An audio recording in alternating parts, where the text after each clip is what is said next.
Hey everyone, it's Daniel here from Infovest, just updating you on the economy and the markets. Just want to talk about China. And, China, there's an article, and I'll post it in the description on the Infovest blog page.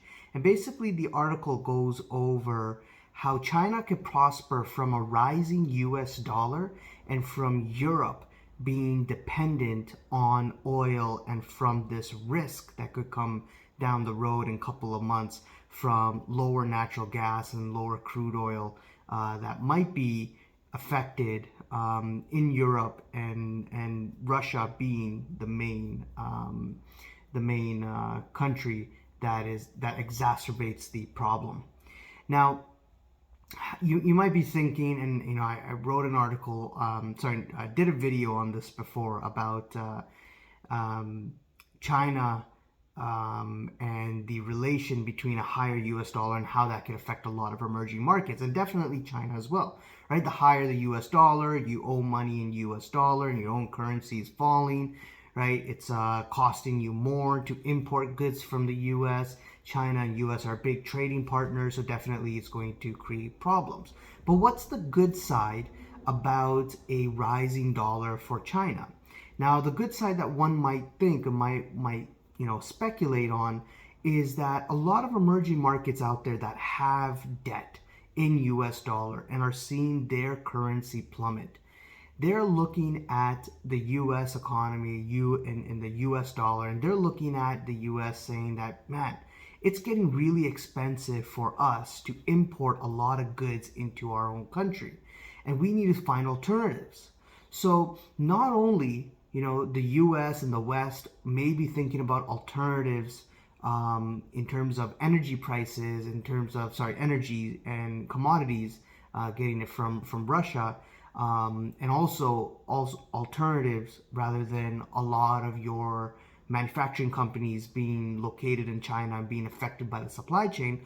Not only the West is thinking about that, but the East as well. Right, the East as well, thinking about what can they do with a higher U.S. dollar? Where can they go and implement their trading relationships in terms of helping their economy, especially when many of them are facing with high inflation, supply chain constraints, higher U.S. dollar, which is making it tougher to pay off their debts, which are priced in U.S. dollar, and also harder for them to import a lot of goods. So what do? Well, the solution may be is look for other countries and other strong partners, aka maybe China, and especially with their own currency, might be a little bit more easier to handle when it comes to importing goods rather than relying on the US dollar or the US economy.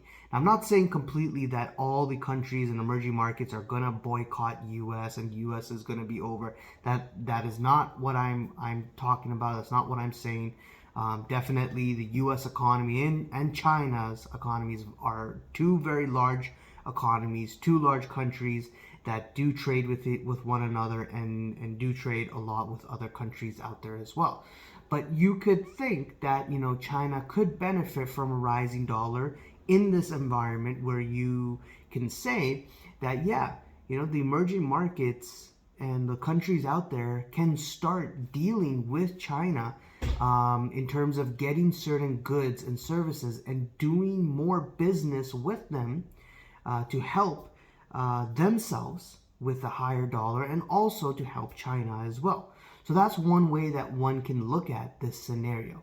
The other thing is that in my previous video, I talked about how a lot of these countries, these emerging markets and these emerging countries out there, a lot of them borrowed and got projects done from China within their country, infrastructure projects that were built by China. And a lot of the debt and the money that is owed on that project to China is in US dollar. So if many of the countries, aka for example Sri Lanka, who have seen their president basically or prime minister bailed out, bailing on and on their debt, and are seeing kind of a big situation in their economy, famine, high inflation, food crisis, etc., and asking the IMF for help, they can look at China, and China can look at these countries and say that, okay, you owe us money, you're in a tough situation. Sure, we can help you out, but, but if we're going to help you out and bail you out, you're going to have to follow certain rules that we are going to set out.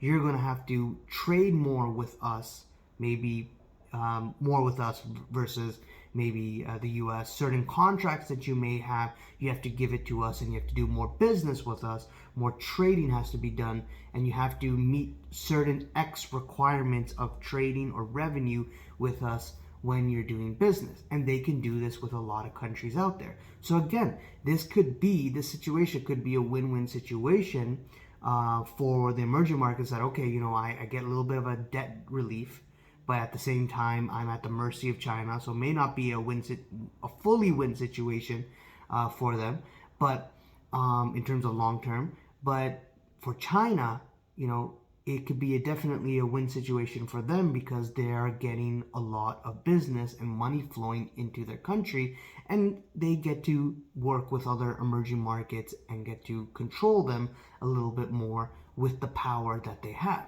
So another second reason one can look at this situation and say that, China can definitely take advantage of it. Now, on top of that, Europe's situation with natural gas and Europe's situation with crude oil, you can definitely see that with how oil and how this whole fiasco is happening, China's receiving oil and natural gas from Russia, crude oil from Russia, and they're receiving it from Russia at a way discounted price. Now, Russia and Ukraine war is still happening today, and the war is still continuing on, and it's being funded.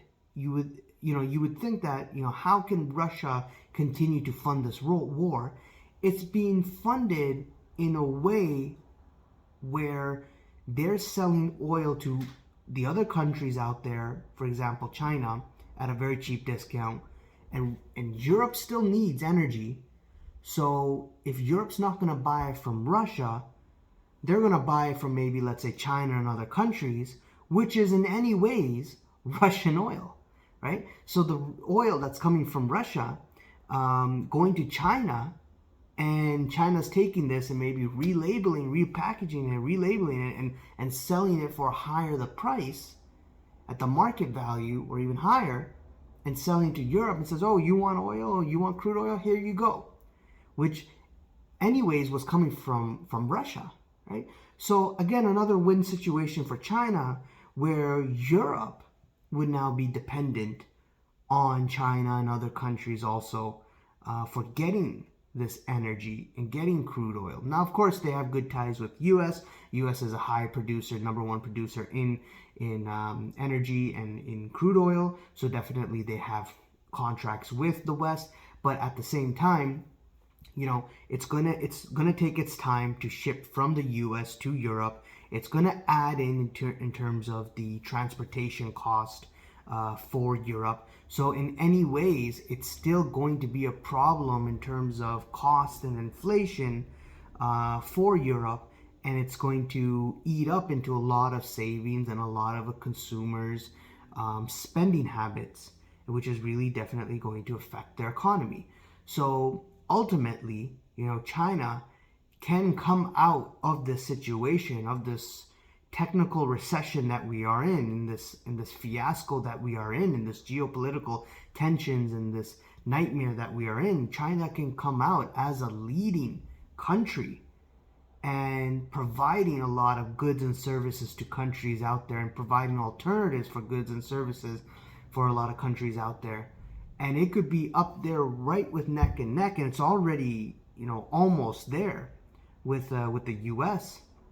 in terms of its growth and the economy, but right there in terms of the power shift also in this scenario, where the less power, right now, U.S. does have a lot of power in the say in what they do. Definitely China doesn't want to get into a war with the U.S., But definitely power can start to shift, especially if there are goods and services that are needed and dependent from China, right? Especially if they control a lot of the shipping and control, and you know, when you look at past decades of the economy, a lot of the inflation or deflation or disinflation was being exported by China to the US and the rest of the world because they made goods and services so cheaply.